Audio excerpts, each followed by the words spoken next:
जय श्री राम भक्तों स्वागत है आपका हमारा चैनल देववाणी में। भक्तों, आपको हमारी कथाएं कैसी लगती हैं हमें कमेंट करके ज़रूर बताएं। भक्तों, हमारी कथाओं को लाइक अधिक से अधिक करें, इन्हें शेयर करें और हमारे चैनल को अधिक से अधिक सब्सक्राइब करें। भक्तों, आपसे एक गुजारिश है, हमें इंस्टाग्राम पर फॉलो करें जिसका लिंक डिस्क्रिप्शन में दिया गया है। तो चलिए शुरू करते हैं आज की कथा। जय श्री राम भक्तों, आज हम कथा श्रवण करेंगे एक ऐसे न्यायप्रिय राजा की जिसने अपने हर नागरिक की समस्या का हल किया, किंतु उन्होंने अपने दरबार में आए दो साधुओं की समस्या का हल एक अनोखे तरीके से किया। आइए कथा श्रवण करें। इस नगर में एक राजा रहते थे। वे बहुत ही न्यायप्रिय थे। राजा के दरबार में लोग अपनी समस्याएं लेकर न्याय के लिए तो आते ही थे, कभी कभी उन प्रश्नों को लेकर भी उपस्थित होते थे जिनका कोई समाधान उन्हें नहीं सूझता था।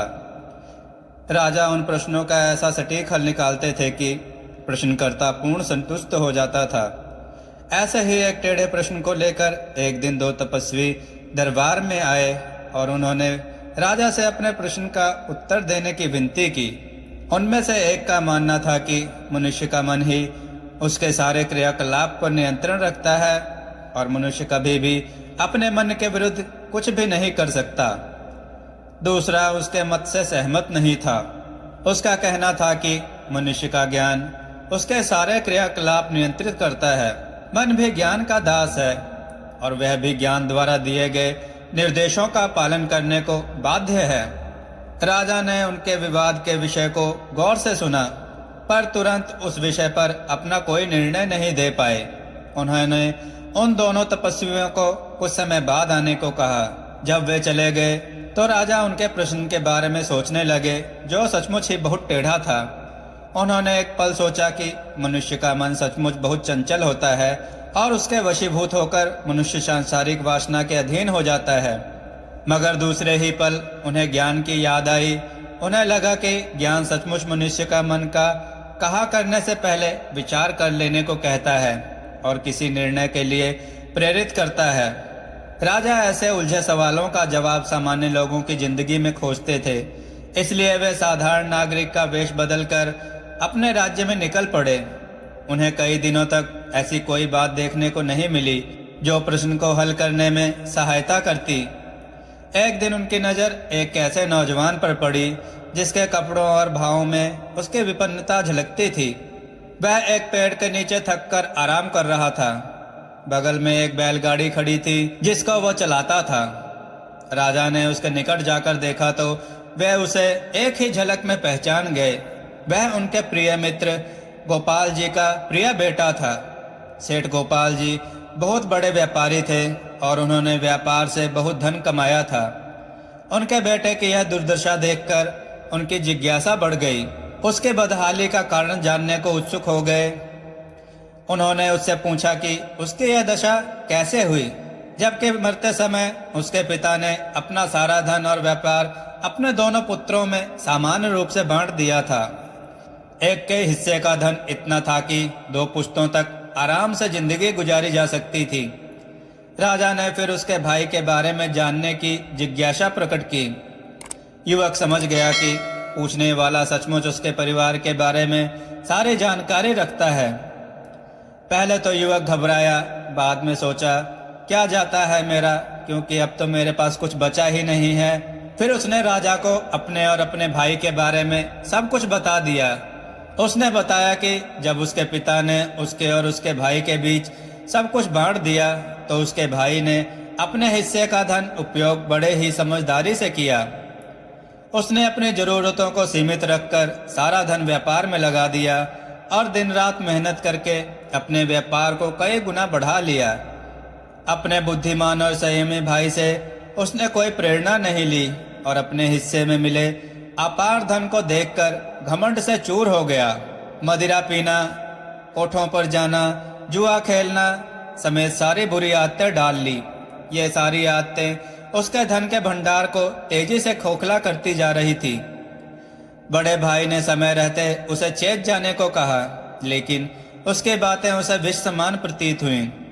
ये बुरी आदतें उसे बहुत तेजी से बर्बादी की तरफ ले गईं और एक वर्ष के अंदर वह कंगाल हो गया। वह अपने नगर के एक संपन्न और प्रतिष्ठित सेठ का पुत्र था, इसलिए उसकी बदहाली का सब उपहास करने लगे। इधर भूखों मरने की नौबत, उधर शर्म से मुंह छुपाने की जगह नहीं। उसका जीना दूभर हो गया। अपने नगर में मजदूर की हैसियत से गुजारा करना उसे असंभव लगा, तो वहां से दूर चला आया। मेहनत मजदूरी करके अब अपना पेट भरता है तथा अपने भविष्य के लिए भी कुछ करने की सोचता है। धन जब उसके पास प्रचुर मात्रा में था तो मन की चंचलता पर वह अंकुश नहीं लगा सका। धन बर्बाद हो जाने पर उसे बुद्धि आई और ठोकरें खाने के बाद अपनी भूल का एहसास हुआ। जब राजा ने पूछा क्या वह धन आने पर फिर से मन का कहना करेगा, तो उसने कहा कि जमाने की ठोकरों ने उसे सच्चा ज्ञान दे दिया है और अब उस ज्ञान के बल पर वह अपने मन को वश में रखता है।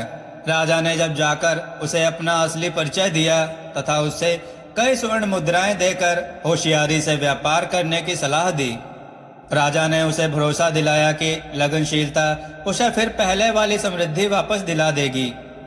उससे विदा लेकर वे अपने महल लौट आए, क्योंकि अब उनके पास उन तपस्वियों के विवाद का समाधान था। कुछ समय बाद उनके दरबार में वे दोनों तपस्वी समाधान की इच्छा से हाजिर हुए। राजा ने उन्हें कहा कि मनुष्य के शरीर पर उसका मन बार बार नियंत्रण करने की चेष्टा करता है, पर ज्ञान के बल पर विवेकशील मनुष्य मन को अपने पर हावी नहीं होने देता। मन और ज्ञान में संबंध है तथा दोनों का अपना अपना महत्व है। जो पूरी तरह अपने मन के वश में हो जाता है उसका सर्वनाश असंभावी है। मन अगर रथ है तो ज्ञान सारथी, बिना सारथी रथ अधूरा है। उन्होंने सेठ पुत्र के साथ जो कुछ घटा था उन्हें विस्तार पूर्वक बताया, तो उनके मन में कोई संशय नहीं रहा। उन तपस्वियों ने उन्हें एक चमत्कारी खड़िया दिया, जिससे बनाई गई तस्वीरें रात में सजीव हो सकती थी और उनका वार्तालाप भी सुना जा सकता था। राजा ने कुछ तस्वीरें बनाकर खड़िया की सत्यता जानने की कोशिश की, तो सचमुच खड़िया में बहुत गुण था। अब राजा तस्वीरें बना बनाकर अपना मन बहलाने लगे। अपनी रानियों की उन्हें बिल्कुल सुधि नहीं रही। जब रानियां कई दिनों के बाद उनके पास आईं तो राजा को खड़िए में चित्र बनाते हुए देखा। रानियों ने आकर उनका ध्यान बटाया तो राजा को हंसी आ गई और उन्होंने कहा वे भी मन के अधीन हो गए थे। अब उन्हें अपने कर्तव्य का ज्ञान हो चुका है। भक्तों, आपको यह कथा कैसी लगी हमें कमेंट में जरूर बताएं।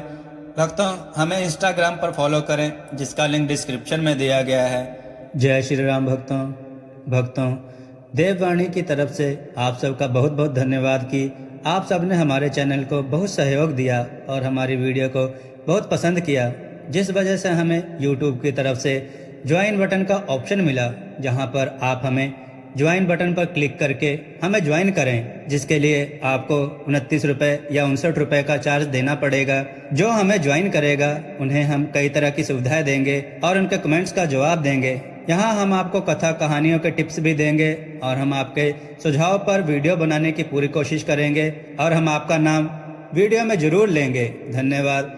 भक्तों, हमने देववाणी.com नामक वेबसाइट बनाई है, जिस पर हमने कथा कहानियाँ, मंत्र, आरती इत्यादि लिखित में डाले हैं। आप उस पर जाएं, उन्हें पढ़ें, अपने विचार कमेंट के रूप में हमें अवश्य दें। जय श्री राम। भक्तों।